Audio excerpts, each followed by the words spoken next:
வளமான புதுவைக்கு இளைய தலைமுறையின் எழுச்சி அரசியல் தான் காரணம் அப்படின்ற தலைப்புல பேசுறதுக்காக நம்ம கூட ஜாயின் பண்ண இருக்காங்க தொழில் அதிபர் மற்றும் சமூக சேவகர் கா தமிழ்மலர் செல்வன் அவர்கள். Please welcome sir. அதே தலைப்புல பத்திரிகையாளர் அக்ஷயா பாலசுப்ரமணியன் அவர்களையும் மேடைக்கு அழைக்கின்றோம். Please welcome ma'am. ஆன்மீக தென்றல் முனைவர் சிவ சதீஷ்குமார் அவர்களையும் மேடைக்கு அழைக்கிறோம். நல்ல கரகோஷத்தோட வெல்கம் பண்ணலாம் நம்மளுடைய ஸ்பீக்கர்ஸ். இன்னும் கொஞ்ச நேரத்துக்கு அவங்க தான் நம்மள வந்துட்டு என்டர்டைனிங்கா உற்சாகமா வச்சுக்க போறாங்க. இப்படிப்பட்ட ஒரு அருமையான தலைப்புல நம்ம கூட பேசுறதுக்காக இருக்காங்க. ஓகே, சோ நெக்ஸ்ட், வளமான புதுவைக்கு புதிய தலைமுறையின் தொழில் புரட்சி தாங்க காரணம் அப்படின்னு சொல்லி பேசுறதுக்காக ஜாயின் பண்ண இருக்காங்க தமிழ் சுடர் முனைவர் மா எழிலரசி அவர்கள். Please welcome ma'am. ஒரு பலத்த கைத்தட்டல் கொடுத்துடலாம். And last but not least, நம்மளுடைய நகைச்சுவை நயாகரா பேராசிரியர் சாந்தாமணி அவர்கள் on to the stage. Please welcome ma'am. Pondicherry உறவுகளுக்கு அன்பு வணக்கம். பொதுவா கல்யாணத்துக்கு போனாலோ விருந்துக்கு போனாலோ இல்லை ரொம்ப பசியோடு இருந்து ஹோட்டலுக்கு போனாலோ சாப்பிட்டு முடிச்ச உடனே நமக்கு என்ன வரும்னா தூக்கம் வரும். இப்போ தூக்கத்தை கலைப்பதற்காக உங்களுக்கு தண்டனை கொடுக்கறதுக்காக இந்த பட்டிமன்றமா, இல்ல வாழ்நாள் முழுவதும் நீங்கள் தூங்காமல் எழுச்சியோடும் விழிப்போடும் இருக்க வேண்டும் என்பதற்காக இந்த பட்டிமன்றமா அப்படின்னா, இந்த 5 பேர் என்ன பேசுறாங்களோ அதை வச்சுதான் நீங்க முடிவு பண்ண போறீங்க. நான் ரொம்ப சாதாரணமானவன். சாதாரணமா உட்கார்ந்து இவங்க என்ன பேசுறாங்கன்னு கேட்டுட்டு அதற்கு நான் பதில் சொல்ல போறேங்க. தலைப்பு பாருங்க, வளமான புதுவைக்கு எது வலிமை? வளமான புதுவைனா நம்மளுடைய மண். இப்ப இந்த மண்ணுக்கு எது வலிமை? இப்ப இந்த பக்கம் 2 பேச்சாளரை நாங்கள் முடிவு செய்தோம், இந்த பக்கம் 2 பேச்சாளரை முடிவு செய்தோம். இவர் யாருன்னு கேக்குறீங்களா? புதுச்சேரியை பற்றி தெரிந்த மண்ணின் மைந்தன் ஒருத்தர் வந்து அவருடைய குரல் இருக்கணும் இல்லையா?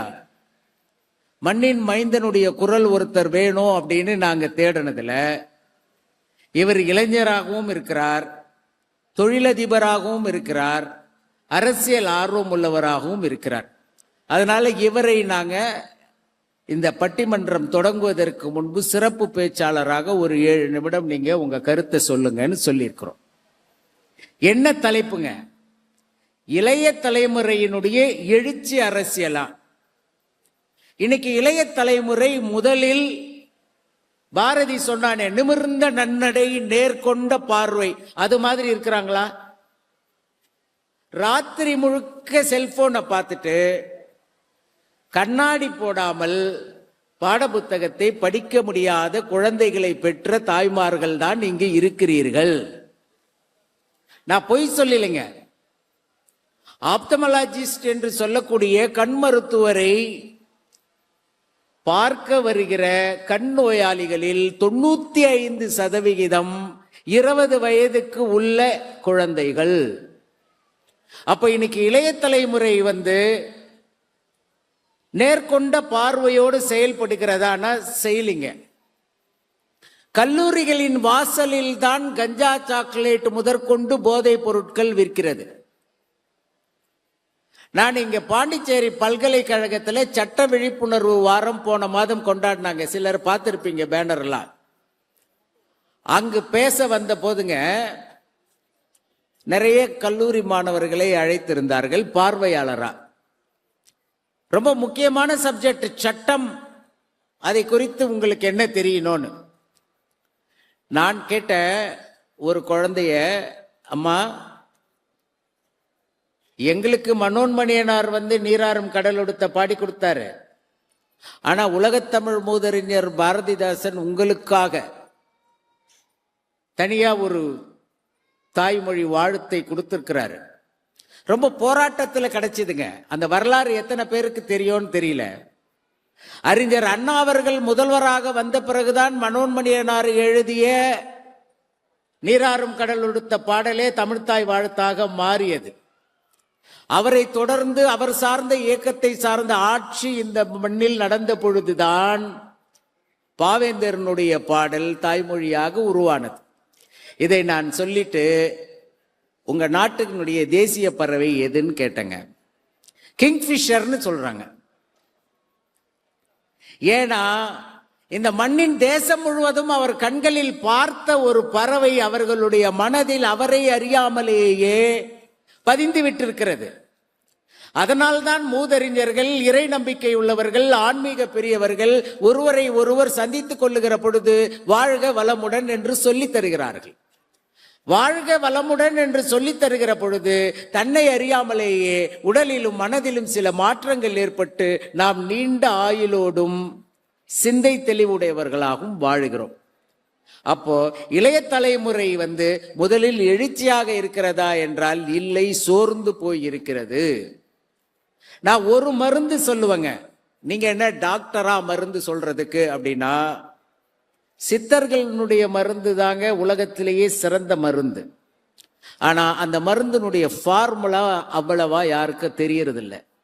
சித்தர்கள் இறை நம்பிக்கை உடையவர்கள், இறை நம்பிக்கை உடையவர்கள் சிந்தை தெளிவுடையவர்கள், சிந்தை தெளிவுடையவர்கள் சிறந்த பேச்சாளராக இருக்கிறார்கள், சிறந்த பேச்சாளர்கள் தான் வழக்கறிஞர்களாக இருக்கிறார்கள். அதனால நான் இப்போ இந்த கருத்தை சொல்லலாங்க. இளைஞர்கள், நான் வழக்கறிஞர், அதனால சொல்றேன், இளைஞர்கள் முதலில் எழுச்சியாக நிற்க வேண்டும் என்றால் என்ன மருந்து தெரியுங்களா? 2 மந்திர சொல்லை அவர்கள் தினமும் படிக்க வேண்டும். ஒன்று, தாயில் சிறந்த கோவிலும் இல்லை, தந்தை சொல் மிக்க மந்திரம் இல்லை. எந்த குழந்தை தன்னுடைய மனப்பாட பகுதியாக, தன்னுடைய வாழ்நாள் லட்சியமாக, தன்னுடைய சிந்தை தெளிவுபடக்கூடிய அறிவுரையாக இந்த 2 சொல்லை ஏற்றுக்கொள்ளுகிறதோ அந்த குழந்தை இளைஞர்களிலே எழுச்சி மிக்க இளைஞராக இருக்கும். அப்படி வந்தவர் தான் சுவாமி விவேகானந்தர். அப்படி என்றால் இந்த எழுச்சி பெற்றவர்களுக்கு என்ன பார்வை இருக்க வேண்டும் என்றால் அரசியல் பார்வை இருக்க வேண்டும். ஒரு தேசத்தை, தேசத்தினுடைய மைந்தனாக இருந்து நான் அவமானப்பட்டேன், என் மண்ணின் மைந்தர்களின் கண்ணுக்கு படாமல் 7000 மைல்களை கடந்து தென்னாப்பிரிக்காவிலே இருக்கிற பொழுது நான் அவமானப்பட்டேன். நான் இளைஞனாக இருக்கிறேன், என் தேசத்திற்கு பேராண்மையையும் மானத்தையும் மீட்டு தருவதற்காக என் தேசத்திற்கு சுதந்திரம் வாங்கி தருவேன் என்று அரசியல் பேசிய காந்தி இளைஞராக இருந்த பொழுதுதான் அந்த அரசியலை தொடங்கினார். 3 மிகப்பெரிய உலகம் போற்றும் பல்கலைக்கழகங்களில் சமூக அறிவியலிலும் அரசியலிலும் அரசியல் விஞ்ஞானத்திலும் டாக்டர் பட்டம் பெற்ற அம்பேத்கருக்கு பரோடா மன்னர் ராணுவ மந்திரி என்ற பதவியை கொடுத்த பொழுது அவரிடத்தில் கோப்புகளை கொடுத்து கையெழுத்து வாங்க செல்லுகிற கடைநிலை ஊழியர் அவர் முகத்தில் அந்த கோப்பை தூக்கி எறிந்து, கடையனே, தாழ்த்தப்பட்டவனே, அதை பார்த்துவிட்டு கையெழுத்து போட்டு தண்ணீரை தெளி, பிறகு நான் அதை எடுத்துக் கொள்ளுகிறேன் என்கிற பொழுது படித்த அந்த இளைஞனுக்குள் ஒரு அரசியல் எழுச்சி வந்தது. இந்த ஜாதிய அடக்குமுறையை, ஒடுக்குமுறையை ஒழித்து என் நாட்டிற்கு பூரண சுதந்திரம் வாங்கி தரும் வேள்வியில் நான் ஈடுபடுவேன், மன்னரிடத்தில் வேலை செய்யவில்லை என்று அவர் வெளியே வந்தார். அப்படி என்றால் உலகம் போற்றுகிற புரட்சியாளராக, இளைஞராக சிறை புகுந்து 21 வருட காலம் நெல்சன் மண்டேலா தன்னுடைய வாழ்க்கையை பறிகொடுத்தது இளைஞர்களுடைய எழுச்சி அரசியல். மரண தண்டனை அறிவித்துவிட்டு வா உன் கழுத்திலே தூக்கு கயிறு தொங்க போகிறது என்று அதிகாரிகள் சொல்லுகிற பொழுது கையிலே புத்தகத்தை வைத்துக் கொண்டு இந்த புத்தகம் சுதந்திரத்தை மீண்டும் தொடரும், சுதந்திர போராட்டம் தொடர வேண்டும் என்றால் என் உயிர் போகிற வரை படிப்பேன் என்று சொன்ன பகத்சிங் இளைஞர். அப்ப இந்த இளைய தலைமுறையினுடைய எழுச்சி அரசியலுக்கு இது போன்ற சிந்தனை உள்ள, சிந்தை தெளிவு மிக்கவர்கள் இருக்கிறார்களா? இது ஒரு கேள்விங்க. புதிய தலைமுறையின் தொழில் புரட்சியா? தொழில் புரட்சினாங்க, எழிலரசி பல மேடைகளில் ரொம்ப பிரமாதமா பேசிட்டு இருக்காங்க, ரொம்ப அமைதியானவர்கள். இப்ப வரும்போது என்கிட்ட ஒரு சொல் சொன்னாங்க, அண்ணா நான் வர வழியில கடலூர் பாலத்துல தண்ணிக்கு நடுவுல ஒரு பேனரை நிக்க வச்சிருக்கிறாங்க. தண்ணியிலேயே நிக்கிற ஊர் பாண்டிச்சேரி என்கிற பெயரை பேனர் வச்சு காட்டக்கூடிய அளவிற்கு தண்ணியில் மேல் மகத்தான ஆர்வம் கொண்டிருக்கிற ஒரு பூமியில் தொழில் புரட்சி நடக்குமா? நான் ரொம்ப சிம்பிளா 2 கேள்வி சொல்றேங்க உங்களுக்கு. சாராயம் காய்ச்சுவதும் தொழில்தான், சாம்பிராணி செய்வதும் தொழில்தான். சாம்பிராணி தொழிலை செய்து பல லட்சம் கோடி முதலீடுகள் வெற்றி பெறுகிறவனும் இருக்கிறான், சாராயம் காய்ச்சி சிறைக்கு போகிறவனும் இருக்கிறான்.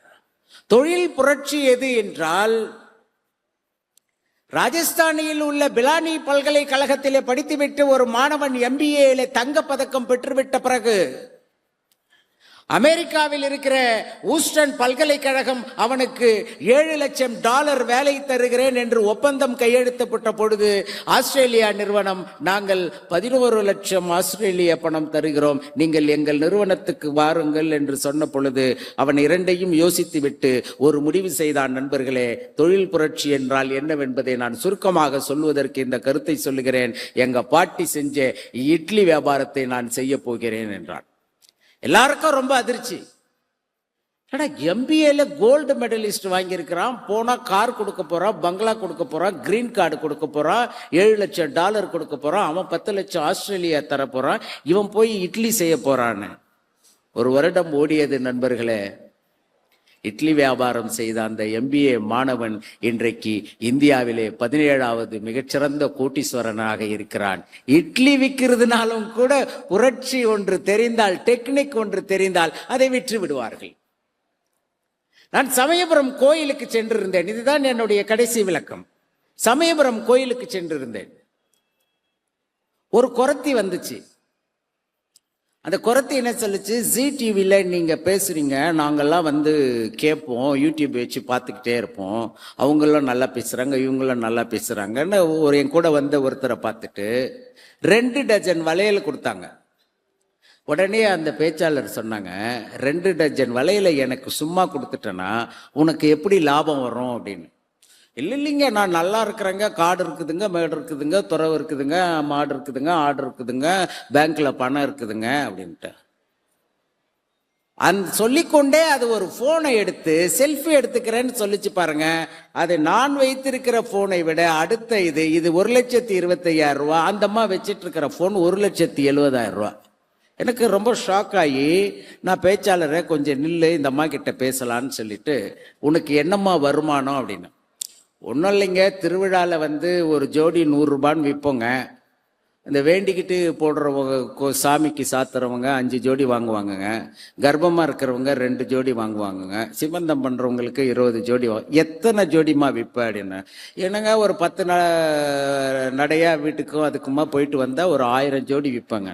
1000 ஜோடின்னா ஒரு நாளைக்கு எவ்வளோ கலெக்ஷன்? என்னங்க திருவிழானா ஒரு நாளைக்கு 3 லட்சம் கலெக்ஷன் ஆவாங்க, திருவிழா இல்லைன்னா 60,000 கலெக்ஷன் ஆவாங்க. அப்ப இதுல உனக்கு என்ன லாபங்கன்னு, என்னமோ கடவுள் போட்ட பிச்சை ஒரு நாளைக்கு 30,000 35,000 கிடைக்குது சாமியோ. வளையல் விற்பவர்களுக்கு ஜிஎஸ்டி கிடையாது, மின்சார கட்டணம் கிடையாது, தொழிற்சாலை கிடையாது. நடைபாதையில் வளையல் போடுகிறவர்கள் கூட 30,000 ரூபாய் சராசரியாக சம்பாதித்து விட முடிகிறது என்றால், நம்ம ஊர் இளைஞர்கள், படித்த இளைஞர்கள், இன்ஜினியரிங் கிராஜுவேட்ஸ் ஜொமேட்டோல போய் வேலை செய்யலாமா? கேவலம் இல்லையா? ஜொமேட்டோவுக்கும் ஸ்விக்கிக்கும் பைக் எடுத்துக்கிட்டு போய் சாப்பாடை போட்டுட்டு 7 நிமிஷத்துக்குள்ள போயிட்டா எனக்கு 30 ரூபா போனஸ் கிடைக்கும் என்று விழுந்து கிடக்கிற இந்த இளைய சமுதாயத்திற்கு தொழில் புரட்சினா என்னன்னு சொல்ல வேணாமா? இந்த 2 தலைப்பையும் பேசுவதற்கு இளைஞராகவும் தொழில் முனைவராகவும் அரசியல் ஆர்வலராகவும் வெற்றி கண்டிருக்கிற மாமனிதன், நாளைய நம்பிக்கை நட்சத்திரம் சார்லஸ் அவர்கள் நமக்கு இந்த தலைப்பை கொடுத்திருக்கிறார். அவரை வணங்கி இந்த பட்டிமன்றத்தை நான் தொடங்குகிறேன். நான் சொல்லிட்டேன், இவர் மண்ணின் மைந்தன், இவருக்கு ரைட்ஸ் இருக்கு. அதை அவை குறிப்பில் வச்சுக்கலாமா வச்சுக்க வேணாமாங்கிறத நான் திருப்புரையில சொல்றேன். இப்பொழுது வாய்ப்பை அவருக்கு தருகிறேன். இளைய தலைமுறையின் எழுச்சி அரசியல் என்கிற பார்வையில் தொழிலதிபர் சமூக சேவகர் திரு தமிழ் மலர் செல்வன் பேசுவார். என் மூச்சுக்கு உயிர் கொடுத்த என் தாய்க்கும் என் பேச்சுக்கு உயிர் கொடுத்த என் அன்னை தமிழுக்கு முதற்கண் வணக்கத்தை தெரிவித்துக் கொள்கிறேன். SS நியூஸ் என்ற தொலைக்காட்சி நிறுவனம் இந்த விழாவை மிக சிறப்பாக நடத்தி கொண்டிருக்கிறது. அதிலே மாபெரும் சமூக சேவகராக மதிப்பிற்குரிய தொழிலதிபர் சார்லஸ் அவர்களின் தலைமையிலே விருது வழங்கும் விழா நடந்து முடிந்துட்டு இருக்கிறது. இந்த பட்டிமன்றத்திலே மதிப்பிற்கும் மரியாதைக்கும் உரிய நடுவர் ஐயா அவர்கள் என்னை கண்டெடுத்து எனக்கு பேச ஒரு வாய்ப்பு கொடுத்திருக்கிறார். இந்த விழாவிலே இந்த அரங்கம் நிறைந்த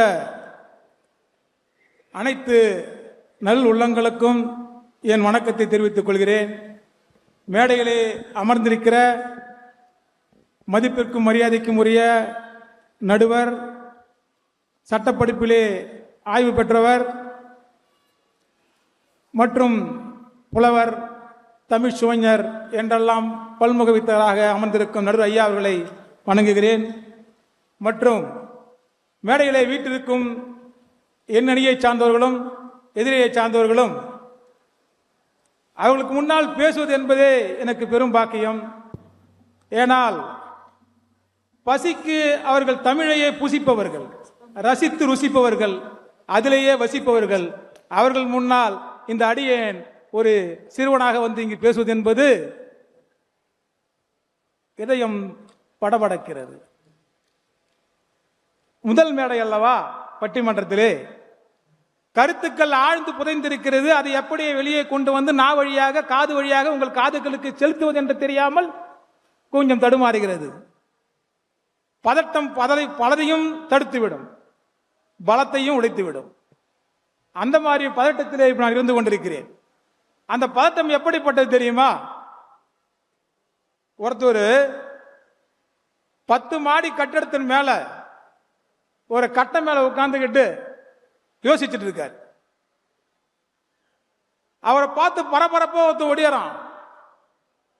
அண்ணா ராமசாமி அண்ணா, உன் பையன் சரவணன் செத்து போயிட்டானான்றான். ஐயோ என் பையன் செத்து போயிட்டான். டப்புன்னு குச்சித்தாரு கீழே. பதட்டம். பையன் செத்துட்டான்னு கேள்விப்பட்டாரு. மேல வந்து குதிச்சாரு. 7வது மாடி கடக்குறாரு. அப்பதான் அவருக்கு தெரியுது, ஐயோ நமக்கு பையனே இல்லையாடா, நம்ம ஏன்டா குதிச்சுன்னு யோசிக்கிறார். 7வது மாடி கடக்குறாரு. 5ஆம் மாடி தாண்டுறாரு. அப்பதான் அவருக்கு புரியுது, ஐயோ நம்ம கல்யாணமே ஆகலையாடா, அவசரப்பட்டு குதிச்சிட்டுமே. கீழே வந்து செத்து போயிட்டார். அந்த மாதிரி பதட்டமான நிலையிலே என்னுடைய கருத்துக்களை இளைய தலைமுறையின் எழுச்சி அரசியல்தான் புதுவை வளமான புதுவைக்கு பலம் என்று சொல்வதற்கு கடந்த கால வரலாற்றுகளை எடுத்து சொல்லாமல் அதை எடுத்துரைக்க முடியாது. புதுச்சேரி அரசியல் மிகவும் வித்தியாசமானது. எல்லோராலும் அரசியல் செய்து முடியாது. பண்பட்டு மனதை பக்குவப்படுத்தி ஏச்சுகளையும் பேச்சுகளையும் கையால் துடைத்தெறிந்து விட்டு அள்ளி வீசிய அவர்களெல்லாம் ஒரு கையால் தடுத்து நிறுத்திவிட்டு சுக துக்கங்களை இழந்து பெரும் பொருட்செல்வத்தையும் இழக்க துணியும் தியாகம் புரிந்தவர்கள் மட்டும்தான் புதுச்சேரியிலேயே அரசியல் செய்ய முடியும். இளைய தலைமுறை எழுச்சி அரசியல் என்பது என்ன? கூட்டம் கூடுவதல்ல, கோஷம் போடுவதல்ல. அது எழுச்சியில் அரசியல் அல்ல. இந்த நாட்டை யாரிடம் ஒப்படைக்கிறோம், அவரால் நமக்கு என்ன பயன், தேர்ந்தெடுக்கும் நபர் சரியானவரா என்று யோசித்து செய்வதும், எந்த அரியணையை கொடுத்தார்களோ அந்த அரியணையை சரியில்லாமல் இருந்தால் அவர்களை அப்புறப்படுத்துவதும் தான் ஒரு எழுச்சி அரசியலின் வேலை. அப்படிப்பட்ட எழுச்சி அரசியலை தான் இந்த புதுச்சேரி நிறைய கண்டு கொண்டிருக்கிறது. வாக்காளர்கள் மட்டுமல்ல, தன்னை வேட்பாளராக முன்னிறுத்திக் கொள்வதற்கும் ஒரு மிகப்பெரிய தைரியம் வேண்டும். எந்த சுகத்தையும் அனுபவிக்க முடியாது பாண்டிச்சேரியில் மற்ற தொகுதிகளைப் போல, மற்ற மாநிலங்களைப் போல. வார்டு மெம்பராக கூட இல்லாமல் இருக்கும் எனக்கே ஒரு முகூர்த்தத்துக்கு 10 பத்திரிகை வருதுன்னா ஒரு வேட்பாளருக்கு 50 பத்திரிகை வரும். 50 பத்திரிகையும் அந்த தொகுதி சமூக சேவகர் வெற்றி பெற்றவர் அட்டன் பண்ணணும். பண்ணலைன்னா மூஞ்சிக்கு நேரம் சொல்லுவான், உனக்கு ஓட்டு போட்டேன், என் ஃபங்க்ஷன் வர துப்பு இல்லையான்னு கேட்பாங்க. இது தினமும் தினமும் சந்திக்கக்கூடிய ஒரு நபர்கள் உள்ள மாநிலம். 30,000 ஓட்டு ஒரு தொகுதிக்குன்னா 30,000 பேர்ல முக்காவாசி பேர் அந்த சட்டமன்ற உறுப்பினர் சந்திக்கக்கூடிய சூழ்நிலை ஏற்படுகிற ஒரு மாநிலம். இதனை மிக எளிதாக கையாளிவிட முடியாது. 1:30 மணிக்கு போன் பண்ணுவார். சட்டமன்ற உறுப்பினர் தன்னுடைய உழைப்பை எல்லாம் கொடுத்து விட்டு மனைவியோடு தூங்கிய நேரம் இரவு 1:30 மணிக்கு போன் வரும். அண்ணா முருகன் பேசுறேண்ணா அப்படின்னு. இந்த முருகனா பழனி எல்லாம் தெரியறதுக்கு எந்த முருகன்பான்னு கேட்பாரு. எனக்கு தெரியலையா, ஒத்தக்கட்ட முருகனா, சீக்கிரம் கிளம்பி வானா, பிரச்சனையாக்குறான், எதிராளர் அடிச்சுட்டானோ, 1:30 மணிக்கு கிளம்பி ஓடணும். சட்டமன்ற உறுப்பினர் 1 மணிக்கு கிளம்பி ஓடனாதான் அவர் அங்க களத்தில் நிற்க முடியும். அந்த மாதிரி ஒரு அரசியல் சூழ்நிலை உள்ள இந்த புதுச்சேரியிலே வாக்குக்கு ஓட்டு என்ற கலாச்சாரம் நீராய் பெருகி ஆறாக ஓடி இருந்தால் கூட அதுவும் இங்கு செல்லுபடியாகாது. கட்சிக்கான ஓட்டு இங்கு அறவே இல்லை. வேட்பாளர் முகத்திற்குத்தான் ஓட்டு. யார் அவர், என்ன செய்கிறார், அவரால் நமக்கு என்ன பயன், அவரால் நல்லது நடக்குமா, புதுச்சேரியை வளம் பெற முடியுமா என்று யோசித்துத்தான் ஒவ்வொரு வாக்கும் இங்கு விழும். அன்பளிப்பு அதிகம் கொடுத்தவர்கள் தான் ஓட்டு என்றால், அன்பளிப்பு அதிகம் கொடுத்தவர்கள் தோற்ற வரலாறும் உண்டு, ஒன்றுமே கொடுக்காதவர்கள் வெற்றி பெற்ற வரலாறு இந்த புதுவையிலே உண்டு. இந்த புதுவையின் அரசியல் மிக வித்தியாசமானது என்று சொன்னேன் அல்லவா. ஏனென்றால் கடைசி வரை வேட்பாளரையும் வெற்றி பெற்றவரையும் பதட்டத்துடனே வச்சிருப்பார்கள். பயந்துகிட்டே வேலை செய்யணும். இந்த 5 வருடம் முடிந்தால் அடுத்த 5 வருடம் இருப்போமா என்று அவருக்கே தெரியாது. எவ்வளவு உழைத்தாலும் சரி, எவ்வளவு செய்தாலும் சரி, ஒரு தவறுனால் கூட தூக்கி எறியப்படுவார்கள். மற்ற மாநிலங்களில் போல் இது அல்ல. மிகவும் கண்காணிப்புடன் செய்ய வேண்டிய ஒரு பெரும் தியாகம் இந்த அரசியல் புதுச்சேரியிலே.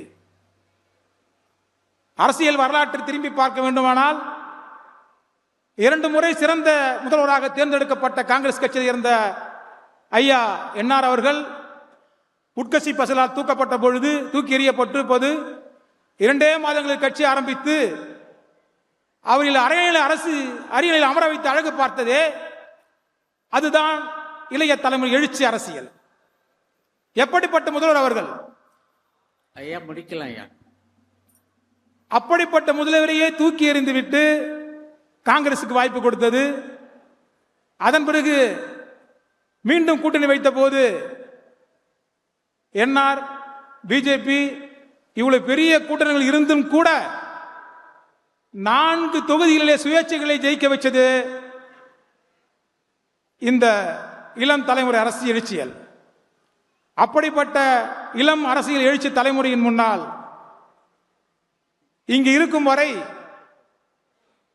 யார் நல்லது செய்கிறார்களோ, யாரால் இந்த புதுவை வளம் பெறுமோ, பலம் பெறுமோ, அவர்களான வாய்ப்பு எப்பொழுதும் புதுவையில் உண்டு. புதுவை மக்கள் அதற்காக எப்போதும் ஒன்றிணைவார்கள் என கூறி எனக்கு வாய்ப்பு கொடுத்த அனைவருக்கும் நன்றி சொல்லி விடைபெறுகிறேன். வணக்கம். அதாவதுங்க, இவரு எனக்கு பாண்டிச்சேரியை தெரியும், பேச தெரியாதுன்னு சொன்னாரு. ஆனா இப்ப என்னன்னா, இவருக்கு பேச தெரியும், பாண்டிச்சேரி தான் சரியா தெரியலன்னு நினைக்கிறேன். அதுங்க, கூட்டம் கூடுவதல்ல. அவர் நல்ல பாயிட்டுங்க. காகம் பறவைகள் கூட்டமா இருக்கும், ஒரு கல் எறிந்தால் கலைந்து போய்விடும், தத்துவம் தான் நிலைத்து நிற்கும்ங்கிற பாயிண்ட் அவர் சொல்றாரு. சட்டமன்றம் என்பது சத்தம் போடுகிற சட்டமன்றமாக இருக்கக்கூடாது, அது சிந்தனையாளர்களுடைய மன்றமாக இருக்க வேண்டும் என்று சொன்னார். வாக்குக்கு கூலின்னு சொல்றாருங்க. ரொம்ப அதிர்ந்து போன ஒரு விஷயம். மூதறிஞர் இங்கே அமர்ந்திருக்கிறார், பாவேந்தரனுடைய திருப்பெயர். அவர் சொன்ன கருத்து தாங்க நான் சுருக்கமா 1 நிமிடத்துல சொல்றேன் பாருங்க. அந்த பெரும் மழையில் விழுந்துபட்ட பறவைகளை எல்லாம் மண் தோண்டி மழையில் நனைந்து பாரதி மண்வெட்டியில் எல்லாத்தையும் போட்டு புதைக்கிறாங்க. அந்த மண்வெட்டியை பார்க்கறான், அந்த மண்வெட்டியில் கொஞ்சம் மண் வெட்டிக்கிட்டு இருக்குது. இது என்னடா உலகம் இது, சமூக சேவை செய்யணும் கூட கூலி கொடுக்கணும் போல இருக்குன்னு அவன் நினைத்த பொழுது, நான் வேறொரு இலக்கிய கூட்டத்தில் இதை விளக்கமா சொல்றேன். அப்பதான் பாரதி எழுதுனா, மண்வெட்டி கூலி திணல் ஆச்சே எங்கள் மாறு வலியும் தோல் வலியும் போச்சேன். ஒரு சமூக சேவகனுடைய நிலை அது. ஒரு சமூக சேவை செய்யணும் அப்படின்னா இயற்கை கூட கூலி கேட்கிறது என்கிற அவல நிலை இருக்கிற பொழுது ஒரு சமூக சேவகராக ஒரு இளைய தலைமுறை அரசியலை செய்துவிடவே முடியாது என்று அவர் தீர்க்கமாக சொல்லிவிட்டு போகிறார். இப்ப நான் முறையா பட்டிமன்றத்தை துவங்குகிறேங்க. நீங்கள் எல்லாம் எங்களை ஆதரிக்க வேண்டும் என்றால் சிறப்பு பேச்சாளருக்கு இன்னும் ஒரு முறை நீங்கள் கைத்தட்டி அவரை நீங்கள் பாராட்ட வேண்டும். பாண்டிச்சேரியில் நடக்கிற இலக்கிய நிகழ்ச்சிகளில் அவருக்கு பேசுவதற்கு நீங்கள் வாய்ப்பு தர வேண்டும். அவருக்கு நான் 100க்கு 99 மார்க் கொடுக்கிறேன். இப்போ அட்சயா பேச வராங்க. அட்சயா பத்திரிகையாளர், கல்யாண மாலை பட்டிமன்றத்தில் பேசியவர், ஐயா சாலமன் பாப்பையா அவர்களுடைய ஆசீர்வாதம் வாங்கி இருக்கிறவர். எப்படி இன்றைக்கு நாங்கள் எல்லாம் வாழும் பாரதிதாசனாக ஐயாவினுடைய ஆசியை பெறுகிறோமோ, அது மாதிரி அவங்க வாழும் மூதறிஞர் சாலமன் பாப்பையா அவர்களுடைய ஆசீர்வாதத்தை பெற்றவர். ஒன் இண்டியான்னு ஒரு யூடியூப் சேனல்ல வேலை பார்க்குறாங்க. என்னுடைய கணிப்பு சரியாக இருந்தால் ஒரு 10 வருட காலத்தில் உலகம் போற்றுகிற சிறந்த பேச்சாளராக இவர் இருப்பார். இவருடைய பேச்சை நீங்கள் 7 நிமிடம் வைத்திருந்தோம். அவங்க நன்றி வணக்கம் சொன்னா போதும்னு சொல்லிட்டு போனது உங்க காதில் விழுந்திருக்கான்னு நினைக்கிறேன். 5 நிமிடம் அவர்கள் பேசுவார்கள் என்று கூறி அவர்களை வரவேற்கிறேன். அட்சயாவுக்கு மிகுந்த வரவேற்பை பாண்டிச்சேரி தர வேண்டும் என்று நான் கேட்டுக்கொள்கிறேன்.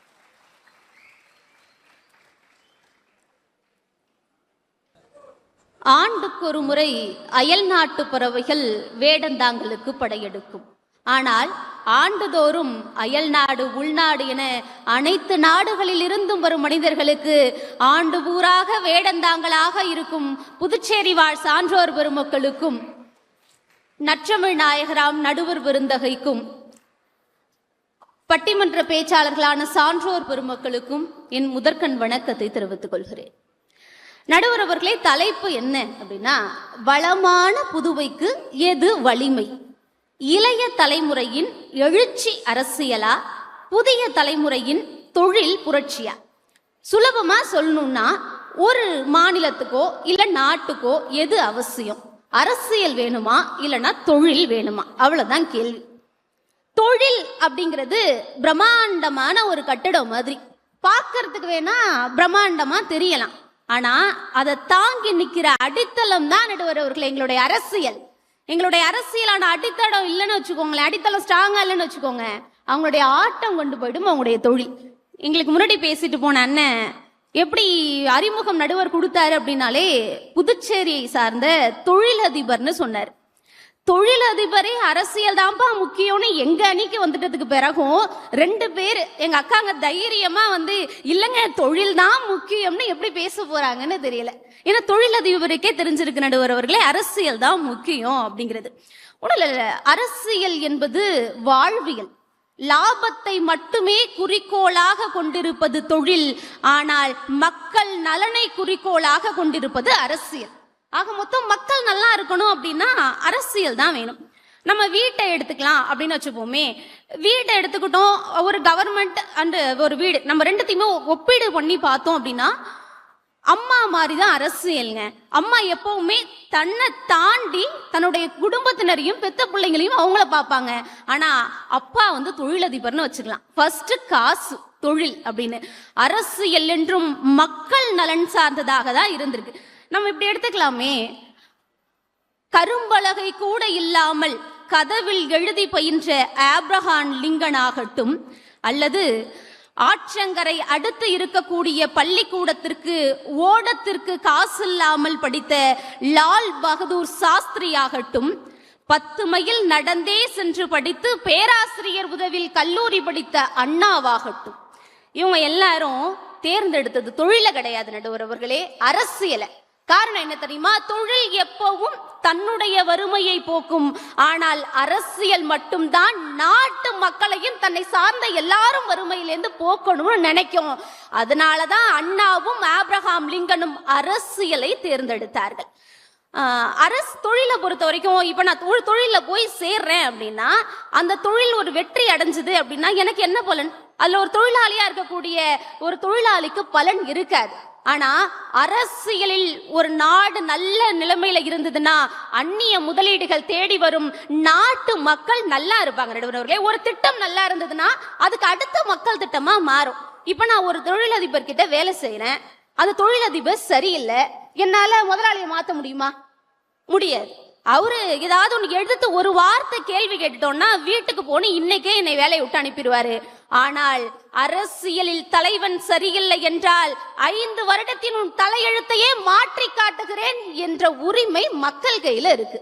ஆக அரசியல் தலைமையே மாற்றக்கூடிய சக்தி மக்கள் மத்தியில் இருக்கிறப்போ, வலிமையான ஒரு நாடோ ஒரு மாநிலமோ வேணும் அப்படிங்கிறப்போ அது அரசியலால மட்டும்தான் முடியும். ஏன்னா இது ஒன் வே தொழில் அப்படிங்கிறது. நான் வெற்றி பெற்றுட்டேன், ஒரு தொழிலதிபரா ஒரு சாம்ராஜ்யத்தை உருவாக்கிட்டேன்னா அடுத்து என்ன பண்ணுவார்? அவரு மக்களுக்கு வாரி கொடுக்க போறாரா என்ன? அப்படியே கொடுத்தாலும் 10ல் 1 பங்கு கொடுப்பாரு. அடுத்த பிரான்ச் தமிழ்நாடு. இந்த கடையை பாத்தியா, எல்லா மாவட்டத்திலயும் ஒரு பிரான்ச் ஓபன் பண்ணிட்டாங்கப்பா. நம்ம ஊர்ல சின்ன கடையா திறந்தாங்க, இப்ப பாரு தமிழ்நாடு முழுக்க பிரான்ச்னு.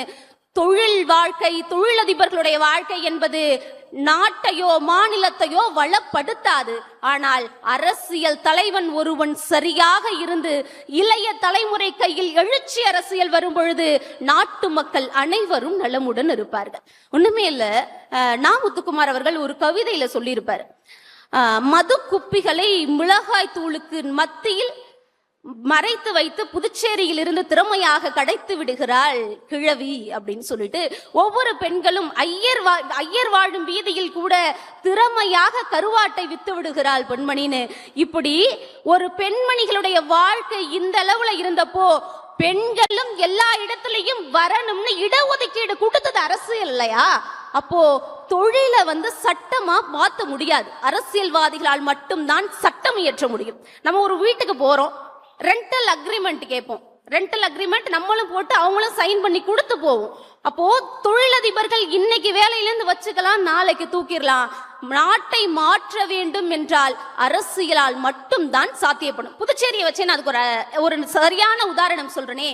புதுச்சேரி இந்திய திருநாட்டோடு சேர்ந்தது 1954 நவம்பர் 1. இந்தியாவுக்கு சுதந்திரம் கிடைச்சது 1947 ஆகஸ்ட் 15. ஆனா 1954 நவம்பர் 1 வரைக்கும் புதுச்சேரி பிரெஞ்சு கட்டுப்பாட்டிலேயே இருக்கு. இந்தியாவுக்கும் இருக்கீங்களா, பிரெஞ்சு கிட்ட போறீங்களான்னு ஒரு வாக்கெடுப்பு நடத்துறாங்க. நமக்கு தெரிஞ்சது காரைக்கால், புதுச்சேரி, ஏனாம், மாஹின்னு. ஆனா மேற்கு வங்கத்திலையும் புதுச்சேரி கட்டுப்பாட்டில், அதாவது பிரெஞ்சு கட்டுப்பாட்டில் இருந்த ஒரு பகுதி இருந்தது. மொத்தம் 5 பகுதிகளை உள்ளடக்கியது பிரெஞ்சுக்காரர்கள் ஆண்டுகிட்டு இருந்தாங்க. அப்போ ஒரு வாக்கெடுப்பு நடக்குது, இந்தியா கூட இருக்கீங்களா, பிரெஞ்சு கட்டுப்பாட்டிலேயே இருந்துக்கிறீங்களான்னு. அந்த வாக்கெடுப்புல 8 பேர் மட்டும்தான் நாங்கள் பிரெஞ்சு கட்டுப்பாட்டில் இருக்கிறோம்னு சொன்னாங்க. இது எல்லாரும் நாங்க இந்தியர்களாக மாறுறோம், இந்தியா கட்டுப்பாட்டுக்குள்ள போறோம்னு சொல்லிட்டாங்க. அப்பையிலேருந்து தான் இந்தியா சுதந்திரம்னு சொல்லிட்டு இந்தியாவோட புதுச்சேரி போறாங்க. ஆனா ஒவ்வொரு நாளும் சுதந்திர நாளை புதுச்சேரி கொண்டாடியது ஆகஸ்ட் 16. ஒரு தொழிலதிபர் நினைச்சிருந்தாருன்னா அதெல்லாம் கிடையாதுப்பா, நவம்பர் 1 தானே நாங்க இந்தியாவோட சேர்ந்தோம், அப்பனா எங்களுடைய விடுதலை நாள் நவம்பர் 1 இல்ல, அப்ப நவம்பர் 1 மாத்துங்க அப்படின்னு ஒரு தொழிலதிபரால சட்டத்தை போட்டுற முடியுமா? இல்ல மாத்திர முடியுமா? 60 ஆண்டு கால போராட்டத்திற்கு பிறகு புதுச்சேரியின் விடுதலை நாள் நவம்பர் 1 என 2014ஆம் ஆண்டுல இருந்து தாங்க கொண்டாடப்பட்டுக்கிட்டு இருக்கு. அப்போ ஒரு மாநிலத்தோடைய விடுதலை நாளையே மாத்தணும்னா அரசியலாலையும் அரசியல் தலைவர்கள் சட்டம் இயற்றினால் தான் முடியும் பொழுது தொழிலாளர்களால் என்ன பண்ணிட முடியும்? நடுவில் அவர்களே, நான் இப்படி சொல்லி முடிக்கிறேன். என்னப்பா அரசியல்னு பேசுறீங்க, அரசியல்ல மட்டும் எதுவும் இல்லையா என்ன? எங்க பணத்தை வாங்கி வாரி கட்டிட்டு ஊழல் தானே பண்றாங்க, தொழிலதிபர்களை விட அரசியல்வாதிகள் தானே அதிக ஊழல் பண்றாங்க அப்படிங்கிற கேள்வி எழலாம். அரசியலும் சரி அரசியலிலும் சரி களை எடுக்க வேண்டிய நிர்பந்தம் இருக்கத்தான் செய்கிறது. அதனால் தான் சொல்கிறோம் இளைய தலைமுறையினர்கள் அரசியலுக்கு வர வேண்டும் என்று. அதனால்தான் தலைப்பே இப்படி கட்டமைக்கப்பட்டிருக்குது. புதுவையின் வளமைக்கு வலிமை எது? இளைய தலைமுறையின் எழுச்சி அரசியலா, புதிய தலைமுறையின் தொழில் புரட்சியா? ஆக அரசியலில் இருக்கும் அழுக்குகளை எல்லாம் களையெடுத்து என்று இளைய தலைமுறையின் கையில் அரசியல் செல்கிறதோ அன்று எப்பவுமே ஒரு டெம்ப்ளேட்டா ஆட்சியாளர்களுக்குன்னு ஒரு வார்த்தைகள் சொல்லுவாங்க, ஆட்சி மாறினாலும் காட்சி மாற போறது கிடையாதுங்கன்னு. என்று இளையோர் கையில் வருகிறதோ அன்று ஆட்சியும் மாறும் காட்சியும் மாறும் என்று கூறி இப்படி சொல்லி நான் நிறைவு செய்கிறேன். நடுவர் அவர்களே, எத்தனை வள்ளல்கள் வாழ்ந்தாலும் சரி, எத்தனை வள்ளல்களும் தொழிலதிபர்களும் வாழ்ந்தாலும் சரி, வறுமையை ஒழிக்க முடியவில்லை. ஆனால் ஒரே ஒரு நல்ல அரசாங்கம் மட்டும் ஏற்பட்டால் போதும், நாட்டுக்கு வள்ளல்களே தேவையில்லை என்று கூறி தந்த வாய்ப்புக்கு நன்றி பாராட்டி விடைபெறுகிறேன். நன்றி, வணக்கம். சிறந்த பேச்சாளருக்கான முதல் ஒழுக்கம் என்ன தெரியுங்களா? குறித்த நேரத்தில் முடிச்சிருது. ஒரு நிமிஷம் முன்னாடியே முடிச்சுட்டாங்க. அதுலேயே இவங்க பாஸ் மார்க் வாங்கியிருக்கிறாங்க. அவங்க என்ன குற்றச்சாட்டு வைக்கிறாங்கன்னா, நீங்க மைக்கை தட்டிட்டீங்க அப்படின்னு. நான் மைக்கை தட்டலைன்னா என் முதுக தட்டிடுவாங்கப்பா, நேரம் எனக்கு அவ்வளவுதான் கொடுத்துருக்குறாங்க. பெருந்தகையாளர்களே மிக சரியான செய்தி சொல்றாங்க. அவங்க பத்திரிகையாளர் அப்டேட்டடா இருக்கிறாங்க. அப்டேட்டட் வெர்ஷன் அவங்க சொல்லிட்டு போறாங்க. கலை எடுப்பது அரசியல்ன்றாங்க. ஆனா இவங்க என்ன சொல்றாங்க, இப்ப அரசியல் கலை எடுக்கிறது இல்லைங்க, தலை எடுக்கிறது அரசியல்னு சொல்றாங்க. வன்முறை என்பது அரசியலினுடைய இலக்கணமாக திகழ்கிறது.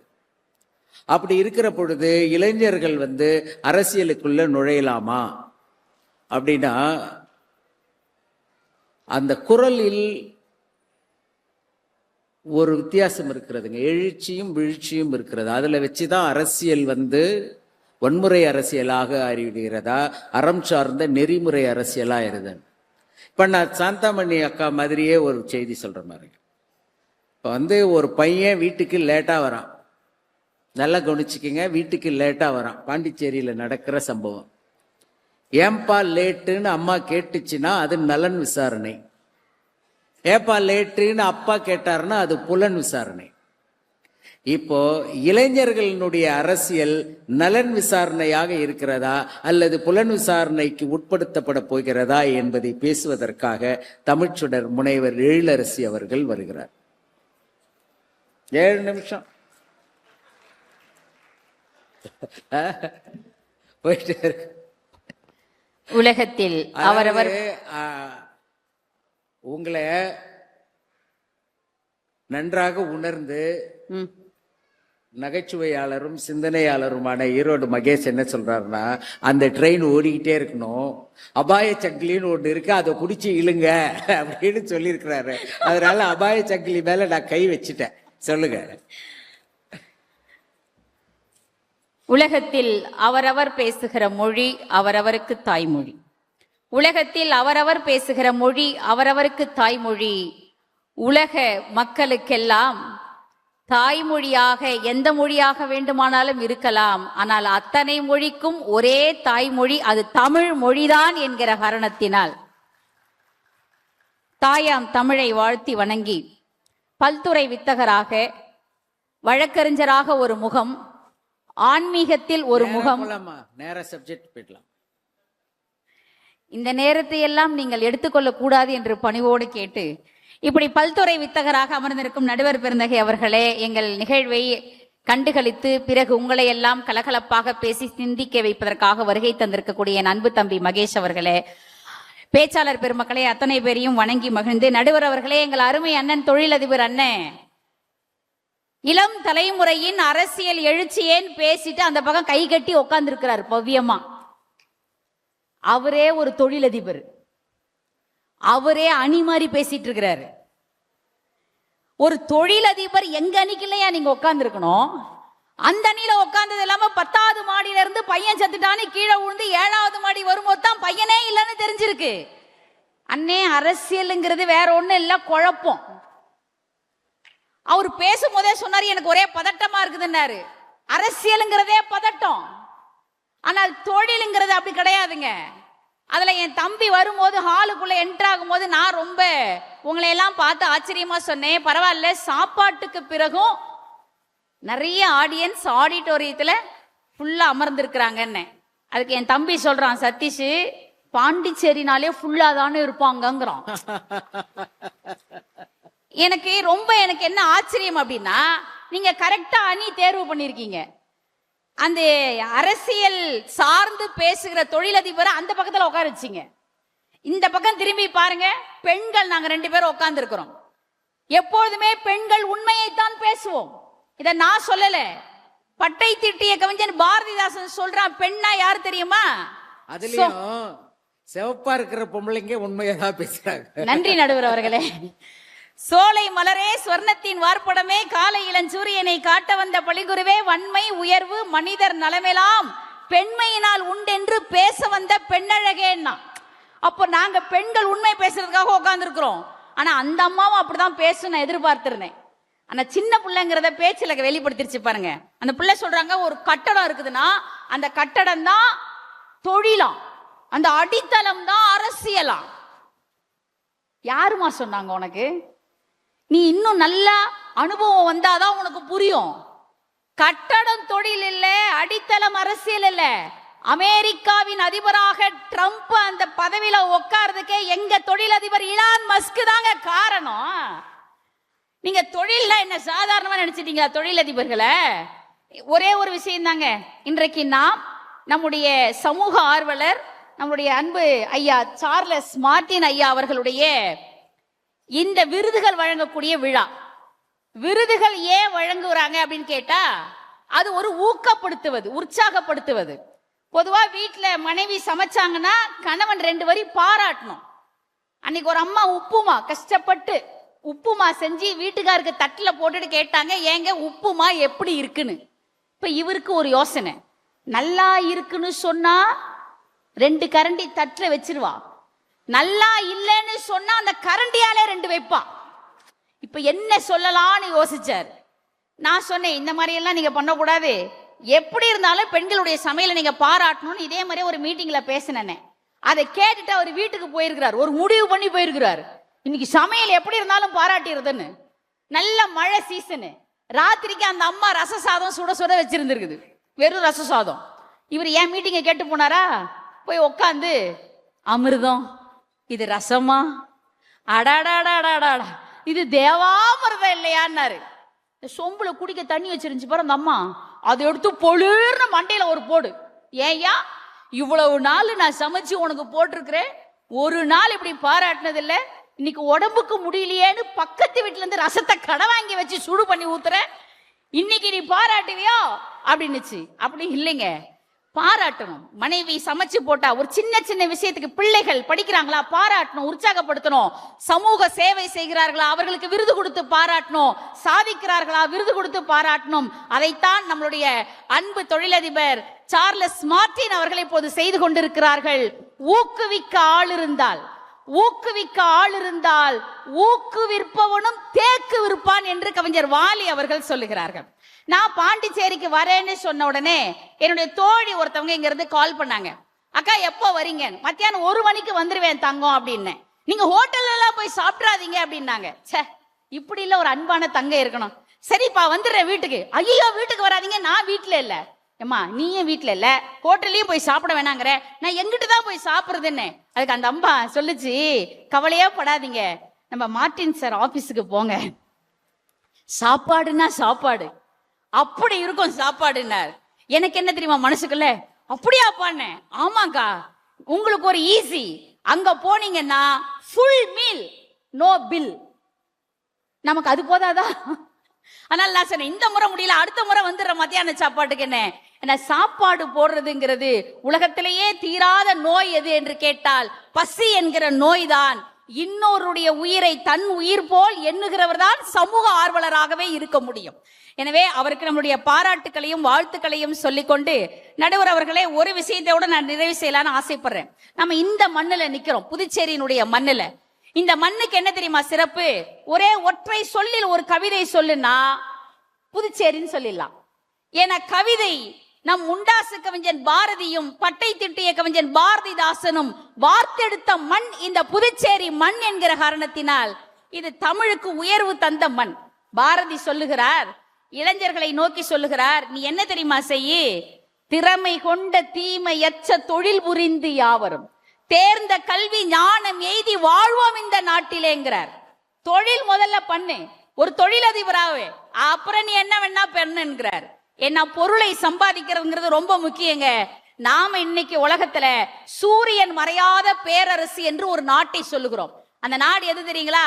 உலகத்தின் பல பகுதிகளை அடிமைப்படுத்தி ஆண்ட இங்கிலாந்து பேரரசு. அந்த இங்கிலாந்து பேரரசு எப்போ உருவாச்சுன்னு நினைக்கிறீங்க நீங்க? 18ஆம் நூற்றாண்டினுடைய இறுதியில் இந்த உலகத்தில் தொழில் புரட்சி ஏற்பட்டதே இங்கிலாந்து மண்ணிலே தான். அதனால் தான் இங்கிலாந்து பேரரசாக உருவானது.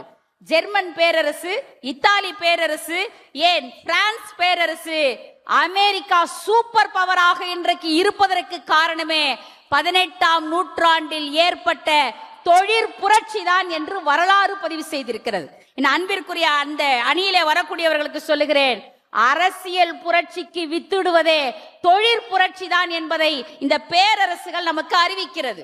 நீங்க இயந்திரம் ஒரு புரட்சி, இன்ஜின் ஒரு புரட்சி, தொலைபேசி ஒரு புரட்சி, தொலைக்காட்சி ஒரு புரட்சி. ஆனால் இன்றைக்கு நாம் செயற்கை நுண்ணறிவு புரட்சி காலத்திலே இருக்கிறோம்.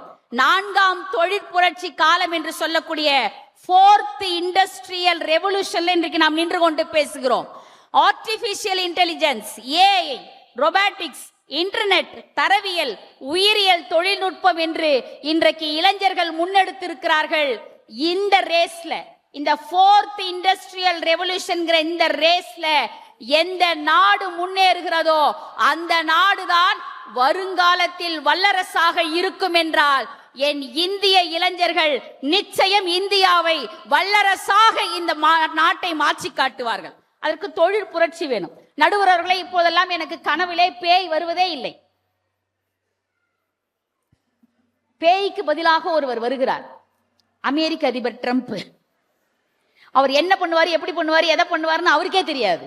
ஆனா பண்ணக்கூடாத நேரத்துல கண்டிப்பா பண்ணக்கூடாததான் பண்ணுவார். நீங்க அவர் இன்றைக்கு உலகம் முழுக்க ஒரு அரசியல் குழப்பத்தை ஏற்படுத்தி கொண்டிருக்கிறார். அப்ப அரசியல் என்பது என்றைக்கும் நிரந்தரமானது அல்ல. என் அன்பு தங்கைக்கு நான் சொல்லுகிறேன், 5 வருஷம் தான் உங்க ஆட்டம், 5 வருஷம் தான் அங்க பவர். ஆனா ஆயுசுக்கும் எங்களுக்கு தான் பவர். தொழிலதிபருக்கு தான் ஆயுசுக்கும் பவர். நாங்க சொல்லுவதைத்தான் நீங்கள் வழிமொழிந்து கொண்டிருக்கிறீர்கள் என்பதை நீங்க வரலாறை பார்த்தாலே தெரிஞ்சுக்கலாங்க. உலகத்தின் மிக அதிக சம்பளம் வாங்குபவர் யார் என்று கேட்டால் இன்றைக்கு 5ஆம் வகுப்பு படிக்கிறவர் கூட சொல்லிவிடுவான், எங்கள் தமிழன் அமெரிக்காவின் கூகுள் நிறுவனத்தினுடைய CEO சுந்தர் பிச்சை என்று சொல்லுவான். எங்க வருஷத்துக்கு 1869 கோடியாம். இது போன வருஷத்தினுடைய சம்பளம். இந்த வருஷம் எப்படி 2000 கோடியை தொட்டிருப்பாரு. ஒரு நாளைக்கு எத்தனை கோடின்னு பாத்துக்கோங்க. 1 கோடி அப்புன்னு நாம எத்தனை கோடின்னு அவருக்கே தெரியல. நீங்க தொழில் இருக்கிறதே, இந்த தொழிலதிபர் என்கிற அந்த நுட்ப, அதை இன்றைக்கு பத்மபூஷன் விருது கொடுத்து சுந்தர் பிச்சையை பிச்சையாக பெயர் வைத்தார்கள் பெற்றோர்கள்.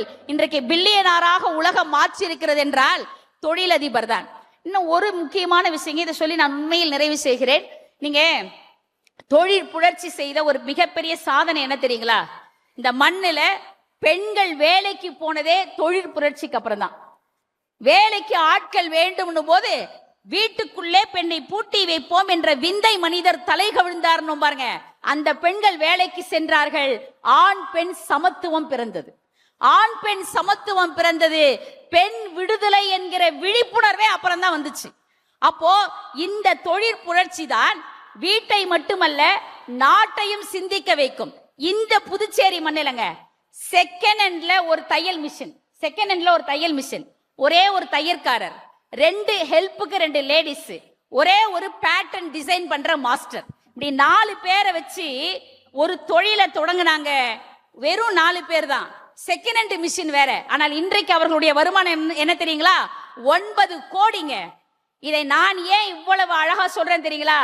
அந்த தொழிலை உருவாக்கி இன்றைக்கும் சிறப்பாக இந்த புதுச்சேரி மண்ணிலே நடத்துபவர் ஒரு பெண் என்கிற காரணத்தினால், ஒரு பெண் தொழிலதிபர் என்கிற காரணத்தினால் சொல்லுகிறேன். அவர்கள் நீங்க எல்லாம் கைத்தட்டலாம். நீங்க கைத்தட்டலன்னு தான் அவங்க பேசிக்கிட்டே இல்ல அவர்கள் வியந்து கேக்குறாங்க, எங்க மண்ணில இப்படி ஒரு பெண்ணான். அந்த பெண் வேற யாரும் இல்ல, மண்டலா அப்சரஸின் நிர்வாக இயக்குனர் அஞ்சலி ஷாவினா என்கிற அந்த பெண் இன்றைக்கும் பாண்டிச்சேரியின் தொழிலதிபராக சாதித்துக் கொண்டிருக்கிறார் என்று சொன்னால், அன்பிற்குரியவர்களே, நீங்கள் வருங்காலத்தில் பாருங்கள், அரசியல் அப்படின்னா யார் உங்க எம்எல்ஏனா ஏஐ தான் எங்க எம்எல்ஏ, ஏஐ தான் எங்கள் எம்எல்ஏ. யார் உங்க மினிஸ்டர்? ஏஜிஐ தான், ஆர்டிபிஷியல் ஜெனரல் இன்டெலிஜென்ஸ், அவர் தான் எங்க மினிஸ்டர். யார் உங்க prime minister? ASI, artificial super power intelligent தான் எங்களுடைய பிரைம் மினிஸ்டர் என்று சொல்லக்கூடிய காலம் வெகு நெருக்கத்தில் இருக்கிற காரணத்தினால் தொழில்நுட்பம் தான், தொழில் நுண்ணறிவு தான். வணக்கம் என்று சொல்ல போறாங்க. ஆமா, நம்முடைய நான் முடிக்கிற நேரத்துல நீங்க இடையில வந்துட்டீங்க பாருங்க. எனவே நம்முடைய தொழில் புரட்சி தான் இளைஞர்களுக்கு இன்றைய வலிமை சேர்க்கக்கூடியதாக இருக்கும் என்று சொல்லி நல்ல வாய்ப்புக்கு நன்றி பாராட்டி விடைபெறுகிறேன். நன்றி, வணக்கம். அதாவதுங்க, ஈரோடு மகேஷ் எவ்வளவு பெரிய தீர்க்கதரிசி பாருங்க. அவங்க நீங்க மைக்க தட்டும் பொழுது முடிக்கிறேன்னு சொல்லுவாங்க, கை தட்டுற வரைக்கும் பேசிக்கிட்டே இருப்பாங்க. நான் ஒரு அனுபவத்துல சொல்றாரு. அவங்க ரொம்ப சரியா சொன்னாங்க. ஆனா அதுல ஒரு அரசியல் இருக்குமா. இந்த ரசம் வச்சது இருக்குல்ல, ரசத்தை கொடுத்த உடனே அந்த பொண்ணு அவங்க வீட்டுக்காருக்கு வாட்ஸ்அப் அனுப்பியிருக்கு, இது நான் வச்ச ரசம், அதனாலதான் இந்த ரசம் நல்லா இருக்குன்னு சொன்னாரு. இந்த அரசியல் உங்களுக்கு தெரியாது. இப்பொழுது நேரம் இல்லாததால் முடிவரையில் உங்களுடைய செய்திகளுக்கு நான் விளக்கம் தருகிறேன். சார், அரசியல் கட்சி கூட்டத்தில் சில தலைவர்கள் சில பேச்சாளர்கள் பேசும்போது இப்படி கை வச்சுட்டு கூர்ந்து கேட்பாங்க. ஏன்னா அந்த பேச்சாளர் ரொம்ப நல்ல அரசியல் பேசுறாருன்னு. இலக்கிய கூட்டங்களில் இலக்கிய மூதறிஞர்கள் யாராவது நல்ல இலக்கியம் பேசினா அப்படி கூர்ந்து கேட்பாங்க. தம்பி சிவசக்தி ஆன்மீகம் பேசினால் அந்த கோயிலில் இருக்கிற தெய்வம் கூர்ந்து கேட்கும். ரொம்ப அனுபவம் வாய்ந்த தம்பி அவர். அவர் இப்போ திததத்த தித்த திதித்த தாதுதி தத்தி திதா திததத்த தித்த தேதுதி தத்தி தத்தா திததத்த தத்த தேதுதி தாதுதை தாதுதத்து திததத்த தீ தீ துதி தே தொத்ததே என்று தகர வர்க்கத்தால் கூட தமிழை வாழ்த்த வார்த்தை கொடுத்த தமிழன்னையை வணங்கி என்னுடைய உரையை தொடங்குகின்றேன். இவ்வளவு கஷ்டப்பட்டு சொன்னதுக்கு இவ்வளவு கைதட்டல் தானா? நீங்க ஏன் கைதட்ட மறந்துட்டீங்க தெரியுமா? அவரு மைக்க தட்டி தட்டி அவரு ஓஞ்சு போனதுக்கு அப்புறமும் எங்க அக்கா சலிக்காம பேசினாங்கல்ல, அதுல மயங்கி கைதட்டாம இருக்கிறீங்க. அதுதான் அவங்களுடைய கஷ்டம் அப்படிங்கிறது. உண்மையிலேயே நாவீறு படைத்த நடுவர் அவர்களுக்கும் நல்ல பேச்சாளர்களுக்கும் முன்பு வீட்டிற்கு அத்தனை பெரியவர்களுக்கும் இதை முன்னெடுத்துக் கொண்டிருக்கிற சார்லஸ் மார்டின் ஐயா உள்ளிட்ட அத்தனை பெரியவர்களுக்கும் என்னுடைய பணிவான வணக்கத்தை தெரிவித்துக் கொள்கின்றேன். உண்மையிலேயே இளைய தலைமுறையின் இடத்துல எதை கொடுத்தாலும் சிறப்பாக இருக்கும். அதுக்கு உதாரணம், எங்க அக்கா பேச வரும்போதே மகேஷ் அண்ணன் சொல்லிட்டாரு, அது நிக்காத ட்ரெயின் போய்கிட்டே இருக்கும் அப்படின்னு சொன்னாரு. பாத்தீங்களா, எங்கள்கிட்ட எல்லாத்தையும் கொடுக்குறீங்க, ஏன் அரசியலை கொடுக்க மாட்டேங்கிறீங்க? அரசியலை கொடுக்காதனால தான் இத்தனை பிரச்சனைகள் வந்துகிட்டு இருக்கு. உண்மையிலேயே ஒரு வீட்டுல குழந்தை பிறக்குன்னு வச்சுங்களேன், குழந்தை வயிற்றில் இருக்கும் போதே பேசுறாங்க, இவன் டாக்டர் ஆகணும், இவன் இன்ஜினியர் ஆகணும், இவன் கலெக்டர் ஆகணும். அவன் என்ன பிறந்துன்னு நான் சொல்லுவான், நான் எதுவுமே ஆக மாட்டேன். ஏன்னா நான் பிறந்து அம்மா அப்பான்னு கூட பேச தொடங்கல, என்ன போய் அதாகணும் இதாகணும்னு சொல்றீங்களே. யாராவது ஒருத்தர் தன்னுடைய பிள்ளை எம்எல்ஏ ஆக வேண்டும், என்னுடைய பிள்ளை எம்பி ஆக வேண்டும், என்னுடைய பிள்ளை ஜனாதிபதி ஆக வேண்டும் என்று அரசியலுக்கு வர வேண்டும் என்று நினைப்பதில்லை.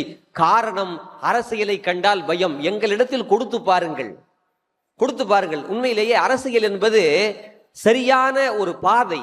ஆனா நம்ம அது தப்பான பேர் வச்சிருக்கிறோம். எப்பயுமே தப்புக்கு சரின்னு பேர் வைக்கிறது நம்ம தான், சரிக்கு தப்புன்னு பேர் வைப்போம். ஒன்றும் இல்லைங்க, ஒரு கவர்மெண்ட் ஆஃபீஸுக்கு போகிறோம், நம்ம தவறான வழியில் ஒரு சர்டிஃபிகேட் வாங்குறோன்னு வச்சுக்கோங்களேன், நம்ம தவறு தானே பண்ணுறோம்.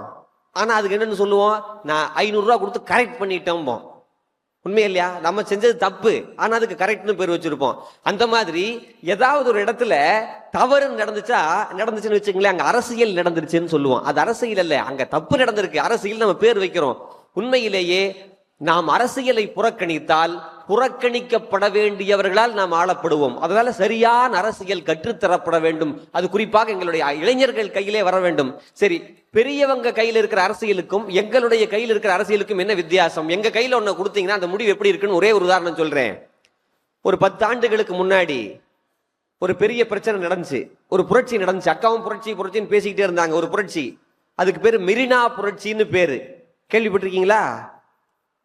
ஜல்லிக்கட்டுக்காக பிரச்சனை வந்துச்சு. அந்த பிரச்சனை வந்த போது என்ன செய்தார்கள்? இளைஞர்கள் ஒன்றாக கூடினார்கள். இந்த செல்போன்லால எல்லாரும் கஷ்டப்பட்டுக்கிட்டு இருக்கான்னு சொல்றாங்க. அந்த செல்போனால் தான் கூடினார்கள். அத்தனை பேரும் கூடி ஒரு முடிவெடுத்தார்கள். அத்தனை பேரும் கூடி சட்டமன்றத்தையும் நாடாளுமன்றத்தையும் எங்களுடைய மெரினாவை திரும்பி பார்க்க வைத்த பெருமை இளைஞர்களுக்கு உண்டு.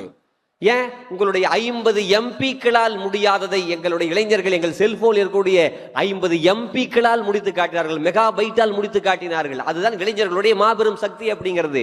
இளைஞர்கள் சரியாக சிந்திப்பார்கள், வேகத்துடனும் விவேகத்துடனும் சிந்திப்பார்கள். அப்படி இருக்கிற போதுதான் கண்டிப்பாக ஒரு நாடு சிறப்பாக இருக்கும். புதுவை மட்டுமல்ல, தமிழகம் மட்டுமல்ல, இந்திய நாடே சிறப்பாக இருக்கும். வளமையான புதுவைக்கு வலிமை சேர்ப்பது என்னவென்று கேட்டா எழுச்சியான அரசியல் தான். நீங்க சரியாக கற்றுக் கொடுங்க, எங்கள்கிட்ட கொடுத்தீங்கன்னா சரியாக நாங்கள் கொண்டு போவோம். சின்னங்களை பார்த்து வாக்களிப்பது அல்லது வாக்குறுதிகளுக்காக மட்டும் வாக்களிப்பதல்ல. வாக்கை பெறக்கூடிய வேட்பாளர் நேர்மையானவரா, அவர் பண்பானவரா, ஒழுக்கமானவரா, நம் சார்லஸ் மார்ட்டின் ஐயாவை போல கொடையாளரா, இதையெல்லாம் பார்த்து வாக்களிக்கக்கூடிய தன்மை இளைஞர்களிடத்தில் இருக்கிறது. வெறுமனே சின்னங்களுக்காக மட்டுமே வாக்களித்துக் கொண்டிருக்கிறீர்கள். சின்னங்களை விட்டு மனத்துக்குள் இருக்கக்கூடிய எண்ணங்களுக்காக வாக்களியுங்கள். அதை கொண்டு வரக்கூடிய தன்மை இளைஞர்களுக்கு மட்டும்தான் இருக்கிறது. இளைஞர்கள் கையில் ஒன்று கொடுத்தீங்கன்னா சிறப்பா இருக்கும். ஒரு சின்ன உதாரணம் சொல்றேன் பாருங்களேன். விவேகானந்தர் வெளிநாட்டுக்கு போறாரு. வெளிநாட்டுக்கு போனப்ப எல்லா நூல்களும் அடுக்கி வச்சிருக்காங்க, நிறைய புஸ்தகங்கள் அடுக்கி வச்சிருக்காங்க. அதுல நம் இந்திய நாட்டினுடைய இறையாண்மையை சொல்லக்கூடிய பகவத்கீதை கீழே இருக்கு. அந்த பகவத்கீதை கீழே இருக்கும்போது விவேகானந்தர்கிட்ட சொல்றாங்க, சுவாமி, இந்த உலகத்தினுடைய உன்னதம் வாய்ந்த நூல்கள் எல்லாம் இங்கே அடுக்கி வைக்கப்பட்டிருக்கின்றன. உங்களுடைய இந்திய நாட்டினுடைய பகவத்கீதை கீழே இருக்கிறது, இதை வைத்தாவது தெரிந்து கொள்ளுங்கள். உலக அரங்கிலே உலகத்தின் கால் அடியில் தான் இந்திய நாட்டினுடைய சிந்தனை புத்தகம் எல்லாம் இருக்கும் அப்படின்னு சொன்னாங்க. ஒரு பெரியவங்களா இருந்தா என்ன நினைச்சிருப்போம்? கோவப்பட்டு திட்டிருப்போம். விவேகானந்தர் வீரத்துறவி, இளைஞர், அவர் சொன்னாரு, உண்மைதான், உலகத்தினுடைய உன்னதம் வாய்ந்த நூல்கள் எல்லாம் இங்கு அடுக்கி வைக்கப்பட்டிருக்கின்றன, இல்லை என்று சொல்லவில்லை.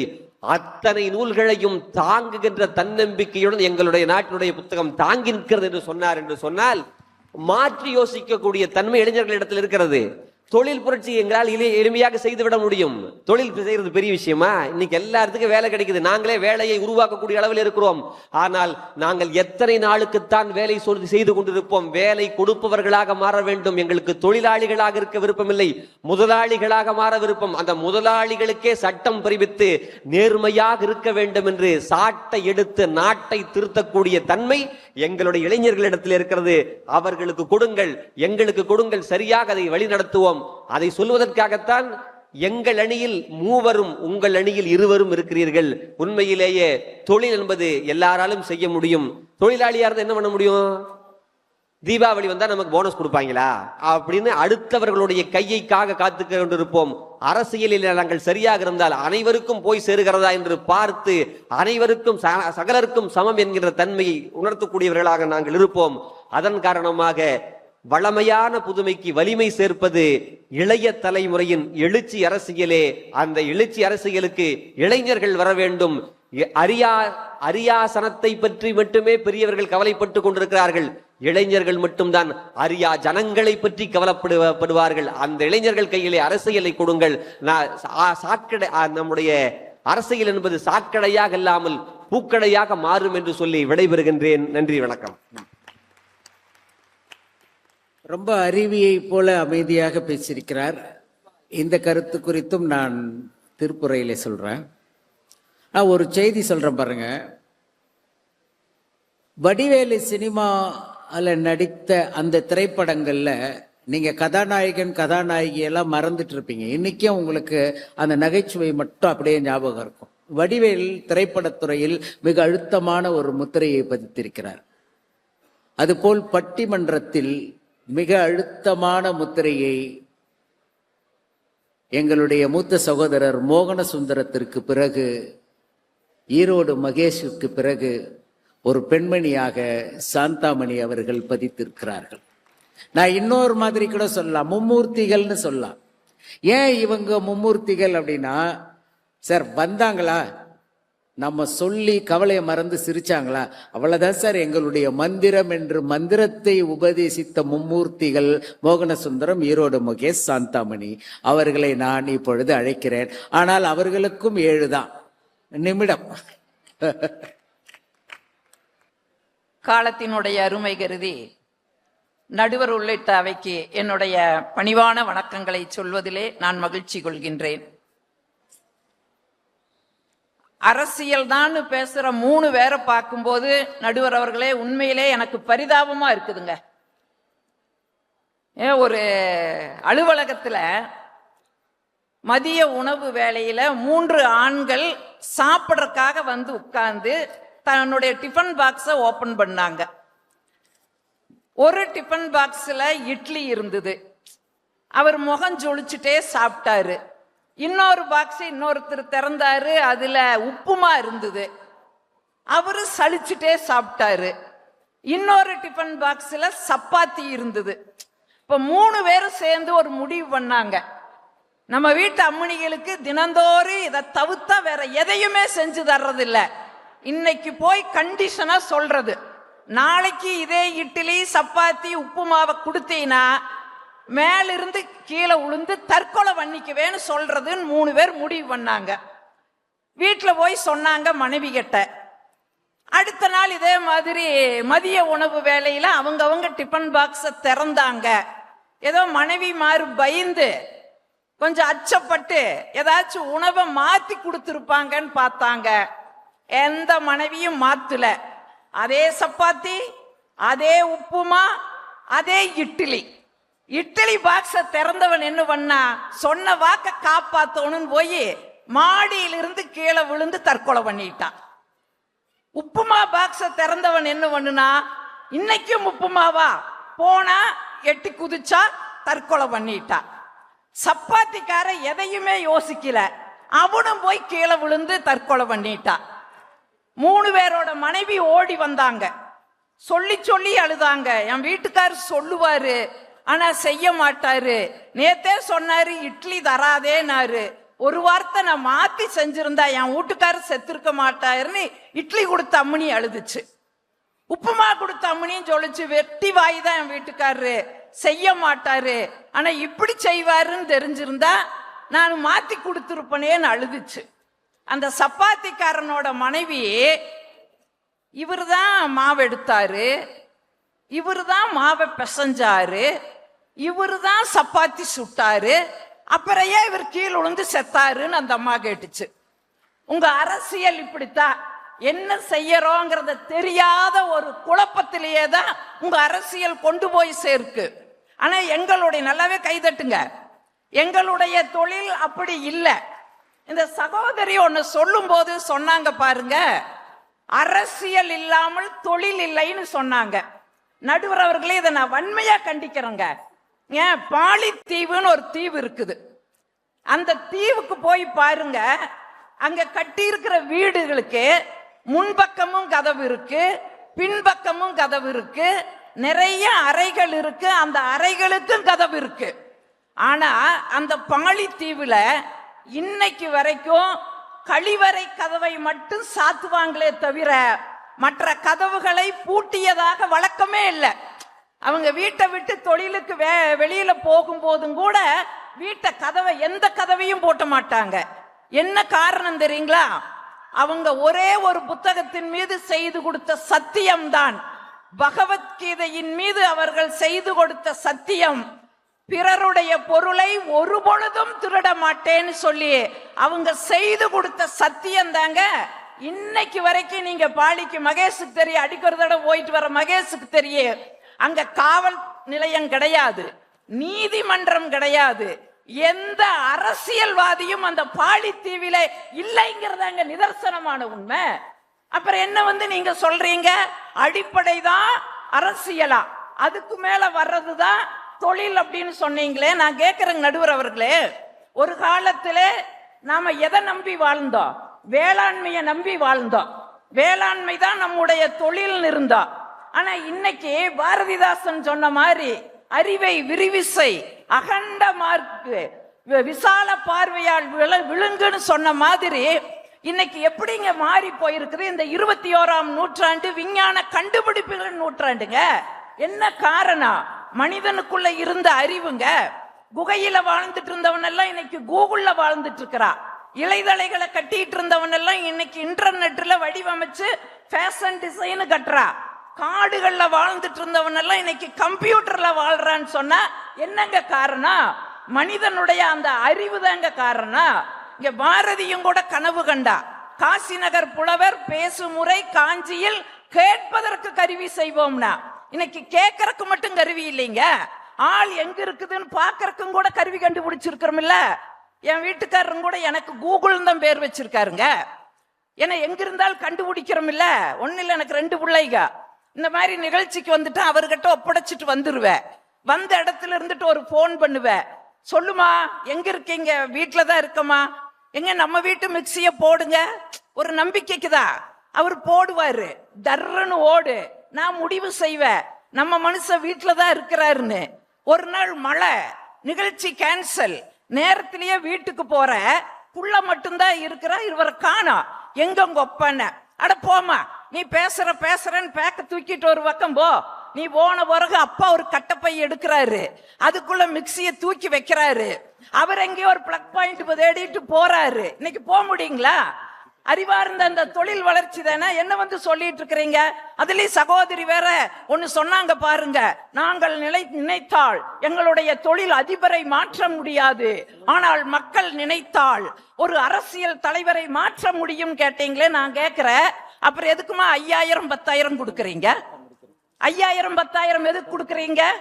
நீங்க மக்களாக புரட்சி செஞ்சு எந்த காசும் வாங்காம ஒரு அரசியல் தலைவரை மாற்ற முடியுமா? இதெல்லாம் இப்படி சொல்லாதீங்க நடுவர் அவர்களே. நான் இப்படி முடிச்சிடுறேங்க. நம்ம விடுதலை அடைந்த இந்தியாவிலே 1950 தான் அழகு சாதனம் வெளிநாட்டிலிருந்து வந்துச்சு. வெளிநாட்டிலிருந்து தான் நம்ம அலங்கரிக்கிற அந்த அழகு சாதனங்களை நம்ம வாங்கினோம். அப்ப டாடா நிறுவனம் யோசிச்சுது, எதுக்கு இந்த அழகு சாதனத்துக்கு நம்ம வெளிநாடுகள்ல காசு கொடுத்து வாங்கணும், ஏன் நம்ம கம்பெனியே தயாரிக்கலாமேன்னு சொல்லி டாடா நிறுவனம் ஒரு அழகு சாதனத்தை தயாரிச்சது. அதுக்கு லட்சுமின்னு பேர் வச்சது. யாருமே நம்ம சீந்துல, அட நம்ம லட்சுமி தானா, நம்ம பக்கத்து வீட்டு லட்சுமி மாதிரி கடந்து போயிட்டோம். டாடா மாத்தி யோசிச்சாரு, ஒரு லட்சுமின்னு இருக்கிற அந்த தமிழ் பெயரை பிரெஞ்சு மொழியில லாக்மின்னு மாத்தினாரு. இன்னைக்கு அந்த லாக்மி ஒவ்வொரு வீடுகளிலும் சக்கப்போடு போட்டு கொண்டு இருக்கிறது என்று சொன்னால், இந்த தொழில் வளர்ச்சி தான் ஒரு நாட்டினுடைய வளமான நாட்டை உருவாக்க முடியுமே ஒழிய அரசியல் என்பது வேண்டாம் என்பது எங்களுடைய வாதம் இல்லை. அரசியல் என்பது இப்படி முடிக்கிறங்க நடுவர் அவர்களே. ஒரு இலையில சாப்பாடு பரிமாறும் போது இந்த ஊறுகாய் உப்பு இந்த இதெல்லாம் கொஞ்சம் கொஞ்சம் வைப்போம், அன்னத்தை அதிகமா பரிமாறுவோம். அந்த ஊறுகாய் உப்பு இனிப்பு மாதிரி உங்களுடைய அரசியல், நடுவிலே பரிமாறுகிற அன்னம் மாதிரி எங்களுடைய தொழில் புரட்சி என்று சொல்லி அனைவரையும் வணங்கி விடைபெறுகிறேன். நன்றி, வணக்கம். இறுதியா முடிவு சொல்லுங்க.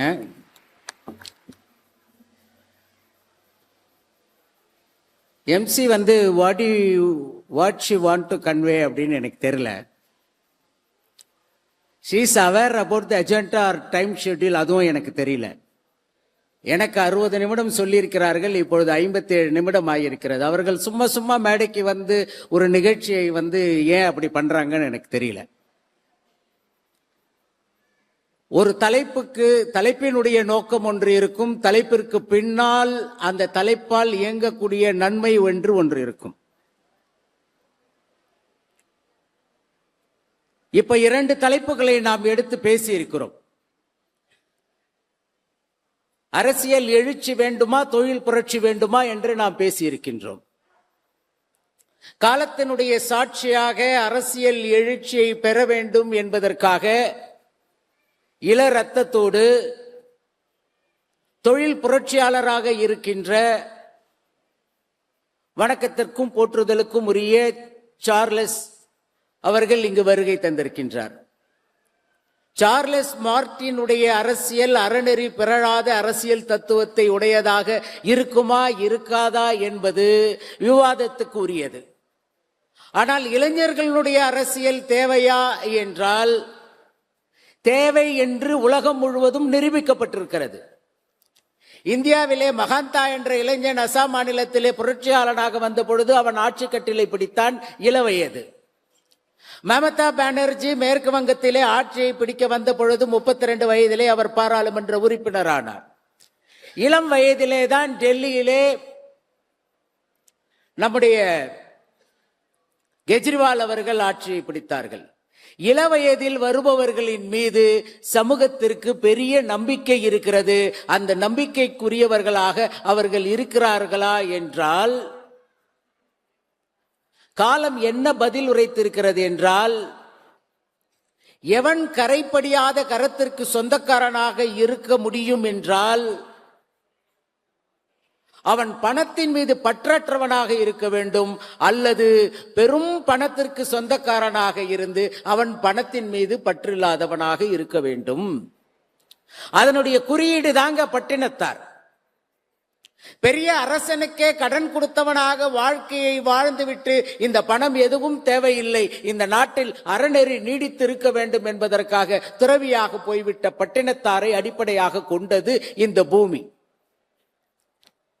தொழில் புரட்சி குறித்து பேசினீர்கள்.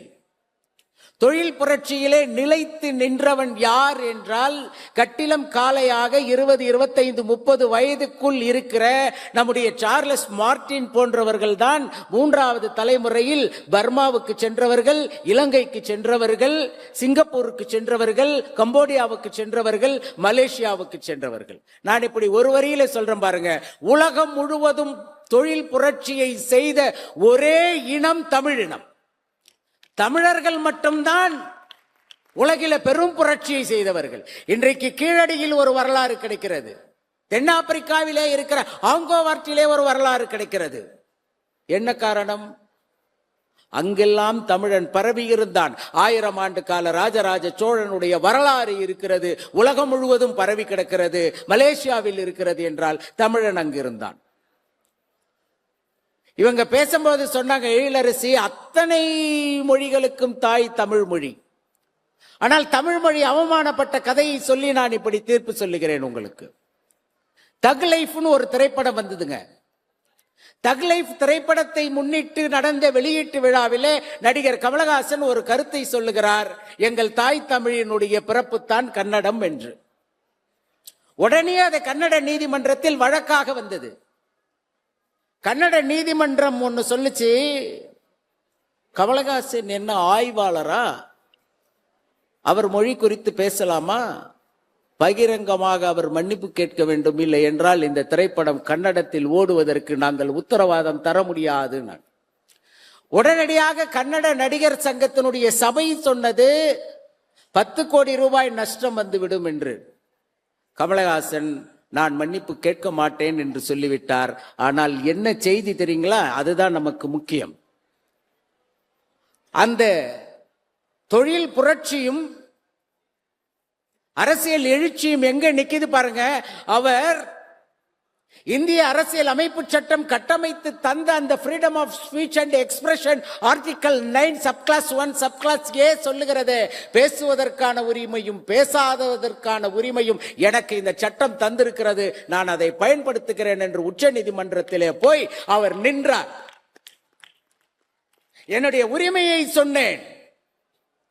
மண் தோன்றி கல் தோன்றா காலத்து மூத்த தமிழ், அந்த தமிழினுடைய பெருமையை சொல்லுகிற பொழுது திராவிட இனத்தில் ஒன்றாக இருக்கின்ற கன்னடம் அப்படிதான் வந்தது என்று சொன்னேன். இதில் என்ன தவறு என்று கேட்ட பொழுது உச்ச நீதிமன்றம் சொன்னது, கமலஹாசன் சொன்னது சரிதான், கர்நாடக உயர் நீதிமன்றம் தவறாக தீர்ப்பளித்தது, அந்த தவறை நாங்கள் திரும்ப பெற்றுக் கொள்ளுகிறோம். அப்படி என்றால் நீங்கள் தாய்மொழியை நிலைநாட்டிக் கொள்வதற்காக நீதியரசர்களிடத்திலேயே சண்டை போடக்கூடிய அளவிற்கு காலம் மிக வேகமாக மாறி போய் கொண்டிருக்கிற பொழுது இளைஞர்களுக்கு தேவையான அரசியலையும் தொழில் புரட்சியையும் தரக்கூடிய தலைமை பண்பு புதுவைக்கு தேவை என்றால், புதுவைக்கு புத்தம் புது மலராக சிலர் தேவை. அப்படி மலராக ஜொலிக்கிற சில முகங்களில் பெருமுகமாக, திருமுகமாக, கரைப்படியாத முகமாக சார்லஸ் மார்டின் இருக்கிறார் என்கின்ற நம்பிக்கையை விதைப்பதற்குத்தான் இந்த பட்டிமண்டபம். சாட் ஜிபிடின்னு ஒன்னு இருக்குதுங்க, அதை சொல்லி என்னுடைய உரையை நான் நிறைவு செய்கிறேன். சாட் ஜிபிடினா என்ன தெரியுங்களா? நீங்க ஒரு லெட்டர் எழுதி அதுகிட்ட இதை இங்கிலீஷ்ல மாத்து, மலையாளத்துல மாத்து, கன்னடத்துல மாத்துனா மாத்திடும். ஒரு பொம்மை வரைஞ்சு கொடுனா வரைஞ்சு கொடுக்கும், ஒரு விசிட்டிங் கார்டு போடுனா போட்டு கொடுக்கும், எல்லாவற்றையும் செய்யும். சாட் ஜிபிடி இடத்தில் யுபிஎஸ்சியினுடைய கொஸ்டின் பேப்பரை கொடுத்தார்கள். யுபிஎஸ்சி என்றால் IAS IPS பதவிக்கு வருகிறவர்கள் எழுதுகிற தேர்வு. நான் கேட்கிறேன், ChatGPT எத்தனை நிமிடத்தில் அதற்கு பதில் சொல்லி இருக்கும்? 2 நிமிடம், 4 நிமிடம், 5 நிமிடம்? நான் சுருக்கமாக சொல்லுகிறேன், ChatGPT UPSC தேர்வில் தோற்று போனது. 100க்கு 17 மதிப்பெண் எடுத்து ஃபெயில் ஆனது. என்ன காரணம் தெரியுங்களா? மனிதன் எதை உள்ளீடாக செலுத்துகிறானோ அதை வைத்துத்தான் AI என்கின்ற செயற்கை நுண்ணறிவு இயங்குகிறது. அவன் எல்லாவற்றையும் புகுத்தி கொண்டே வந்தான்.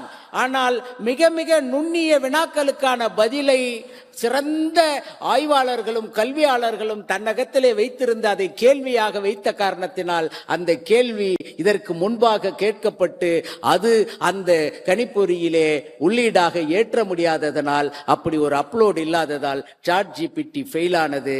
அதன் பிறகு அந்த UPSC நிறுவனர் இந்துவுக்கு ஒரு செய்தியை சொன்னார், மனிதன்தான் எந்திரனுக்கும் எந்திரனமாக காலம் உள்ளவரை இருப்பான். நீ எத்தனை எந்திரத்தை கொண்டு வந்து நிறுத்தினாலும் அந்த எந்திரத்தை வடிவமைத்தவன் மனிதனாக இருக்கிற பொழுது மனிதனுக்குள்ளே ஒழுக்கம் என்ற ஒரு நிலை வந்துவிட்டால், அறநெறி பெறாத அரசியல் என்ற பார்வை வந்துவிட்டால், இளையவர்கள் கிட்ட இந்த தேசத்தை தந்து விடுவோம் என்கின்ற இரக்கமான மனப்பான்மை வந்துவிட்டால், அந்த தியாகத்தின் உள்ளத்தின் அடிப்படையில் உலகம் முழுவதும் இளைஞர்கள் வென்று கொண்டிருக்கிறார்கள். சுருக்கமாக சொல்லுகிறேன், இந்தியாவை தவிர 70 நாடுகளிலே பிரதமராக இருந்து ஓய்வு பெறுகிறவனுடைய வயது 50க்கு கீழாக இருக்கிறது. இந்தியாவிலே தான் அரசியலில் சட்டமன்ற உறுப்பினராக நுழைவதற்கான வயது 60ஆக இருக்கிறது.